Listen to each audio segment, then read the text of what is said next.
అంశానికి సంబంధించిన చర్చలో పాల్గొనేందుకు కాంగ్రెస్ నేత కరుణాకర్ ప్రస్తుతం అంటున్నారు. అలాగే జగన్ వర్గానికి చెందినటువంటి నేత సత్యం అంటున్నారు. సత్య గారు, ఏం జరుగుతుంది అసలు? మీరు చెప్తున్నది చూస్తుంటే నాకు కొంచెం ఆశ్చర్యం వేస్తూ ఉంది. వాస్తవానికి ఇంకా జగన్మోహన్ రెడ్డి గారు పార్టీ పెట్టలేదు.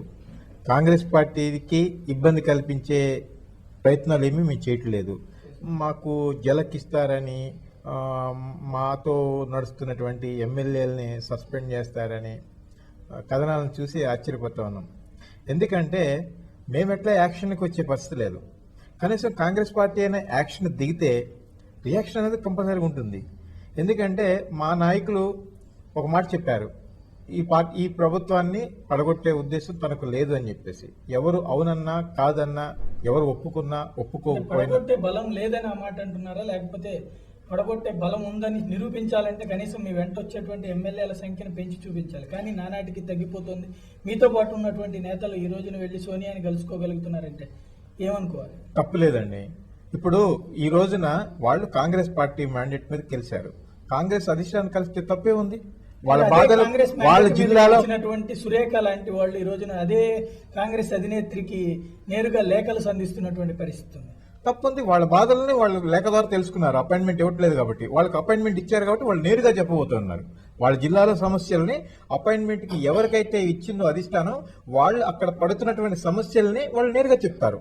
ఎవరికైతే అపాయింట్మెంట్ దొరకలేదో వాళ్ళు లెటర్ల ద్వారా తెలియజేస్తారు. Very simple. రెండు మార్గాలు. కమలాకర్ గారు ఎలా అర్థం చేసుకోవాలి? ఇప్పుడు దానికి అర్థం చేసుకోవడానికి సోనియా గాంధీ గారిని కలవడానికి ఎవరు వెళ్ళారు? కాంగ్రెస్ నేపథ్యంలో ఎదిగిన నాయకులు వెళ్ళారు.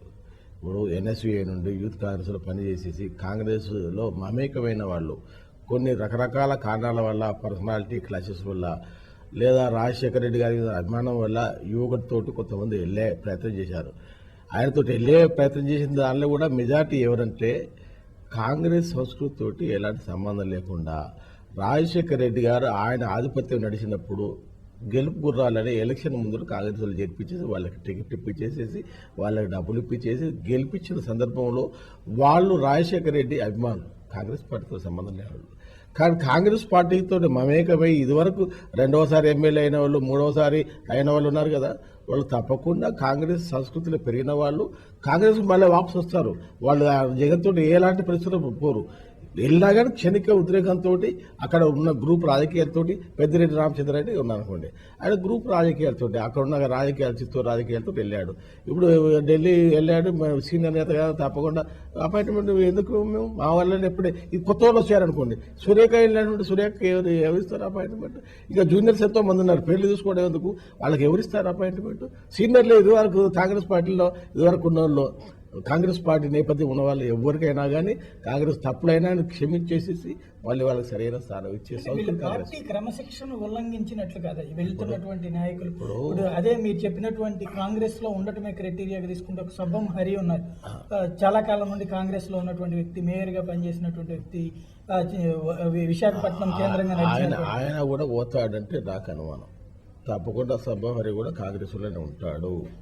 ఆయన పోయే పరిస్థితి వచ్చినాడు, రాజీనామా చేసి వెళ్తాడు. కానీ ఇలాంటి యాంటీ పార్టీ యాక్టివిటీస్ పెట్టి వెళ్ళాడు. ఇప్పుడు కాంగ్రెస్ పార్టీలో విస్తృతమైన స్వాతంత్రం ఉన్నది కనుక, డెమోక్రసీ, ఇన్నర్ డెమోక్రసీ ఎక్కువ ఉన్నది కనుక దాన్ని వాడుకొని ఇప్పుడు అందరూ అన్ని రకాలు మాట్లాడుతున్నారు.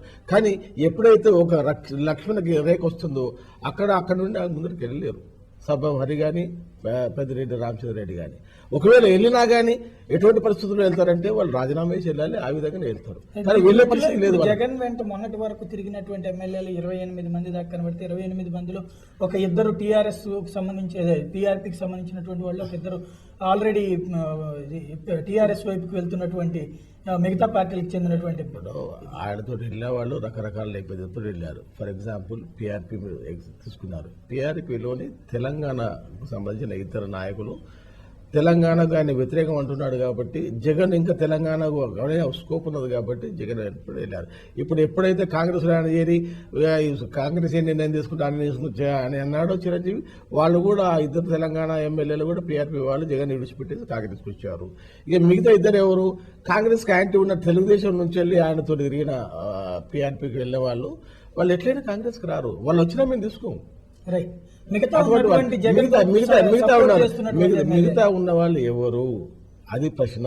మిగతా ఉన్నవారు ఎగ్జాంపుల్ నాలుగు చెప్పాము. అటువంటి వాళ్ళు తప్పకుండా కాంగ్రెస్ ఉంటుంది. కానీ కొత్తగా కాంట్రాక్టర్లు కానీ లేకపోతే ఎలక్షన్ ముందు వచ్చి చేరిన వాళ్ళు కానీ వాళ్ళని కాంగ్రెస్ పార్టీలో తీసుకునే పరిస్థితి లేదు.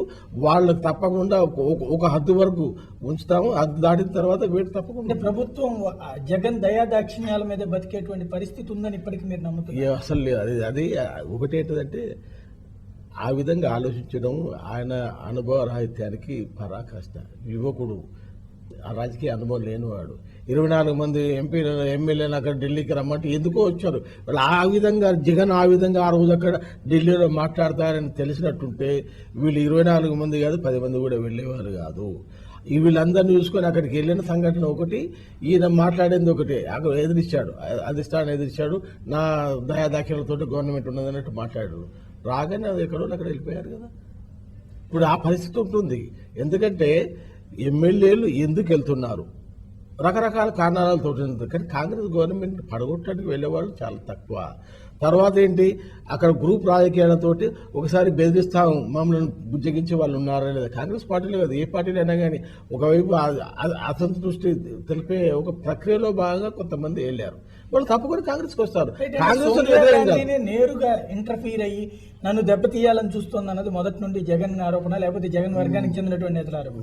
ఈ రోజున సోనియా గాంధీ స్వయంగా పెద్దిరెడ్డి లాంటి వాళ్ళని పిలిచి అపాయింట్మెంట్లు ఇచ్చారంటే జగన్ అంత బలవంతుడిగా సోనియా గుర్తించినట్లు అంటే జగన్ హవా పెరిగిందా లేకపోతే సోనియా గాంధీ శక్తి తగ్గిందా? పెద్దిరెడ్డి రామచంద్రారెడ్డి గారిని అధిష్టానం పెరగలేదు. ఈయన వెళ్తేటానికి కలడానికి అవకాశం ఇచ్చాడు. ఎందుకంటే పెద్దిరెడ్డి ఎన్ఎస్యుఐలో మీకు యూనివర్సిటీ ప్రెసిడెంట్, ఎన్ఎస్యుఐలో యూత్ కాంగ్రెస్లో ఉన్నాడు. మెయిన్ కాంగ్రెస్లో 4 సార్లు 5 సార్లు ఎమ్మెల్యే అయ్యాడు. ఎప్పుడు కూడా పదవులు ఆయనకు రాలేదు.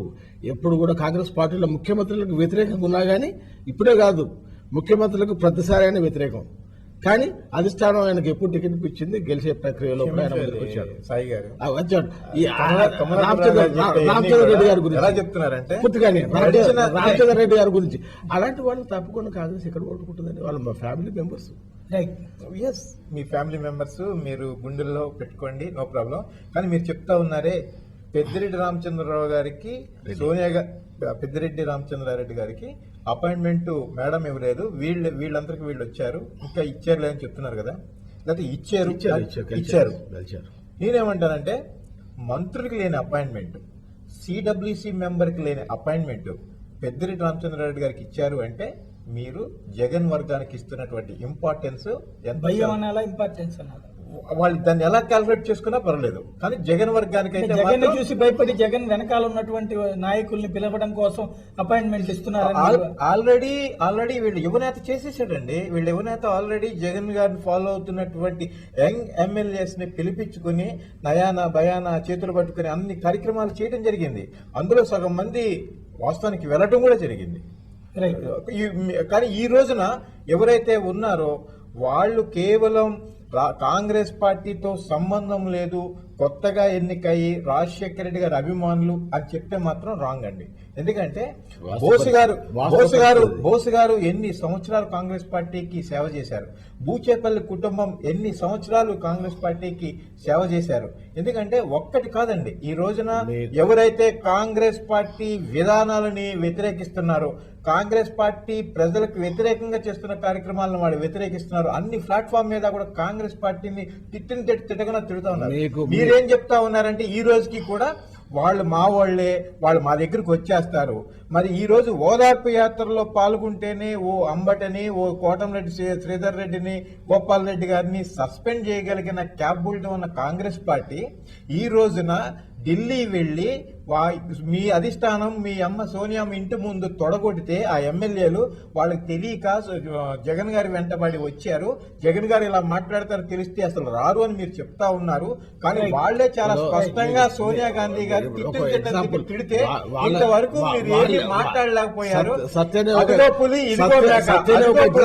పిల్లి సుభాష్ చంద్రబోస్ ఆయన వృత్తాంతం కూడా చెప్పాలి. పిల్లి సుభాష్ చంద్రబోస్ 2004లో కాంగ్రెస్ టికెట్ రాలేదు.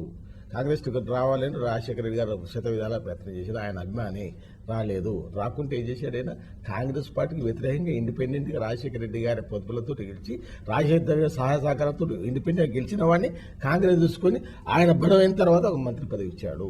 అదే అభిమానం. కాంగ్రెస్ తోటి పెద్ద పెళ్లి సుభాష్ చంద్రబాబు లేదు. ఇండిపెండెంట్గా రాజశేఖర రెడ్డి గారి ఆశీర్వాదంతో గెలిచి ఇంతమంది మా దగ్గర ఇంత సంఖ్య ఉన్నా కానీ సామాజిక వర్గానికి పిల్లి సుభాష్ చంద్రబోస్ సామాజిక వర్గానికి చెందిన ముఖేష్ గౌడ్ ఉన్న వాళ్ళని కూడా పక్కన పెట్టి ముద్రాయన తీసుకుని తర్వాత విధులేని పరిస్థితుల్లో ముఖేష్ గౌడ్ అటువంటి వాళ్ళకి ఇచ్చిన సందర్భం ఉన్నది. ఇది రాజశేఖర రెడ్డి గారు ఆయన సొంత ప్రాబల్యం కొరకు చేసిన కారణాలతోటి వీళ్ళు అభిమానులు అయిపోయారు.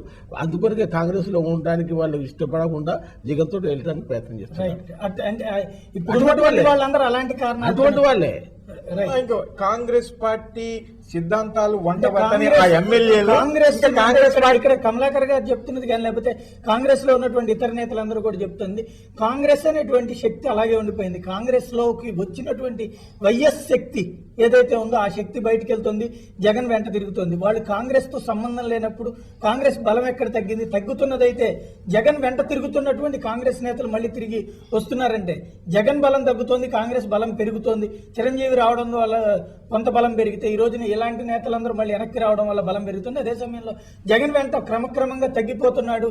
అదే సమయంలో జగన్ కు ఉన్నటువంటి శక్తి ఏంటన్నది జనం మధ్యలో పలచనవుతున్నటువంటి పరిస్థితిని చూస్తే తెలుస్తుంది అన్నటువంటి ధోరణి.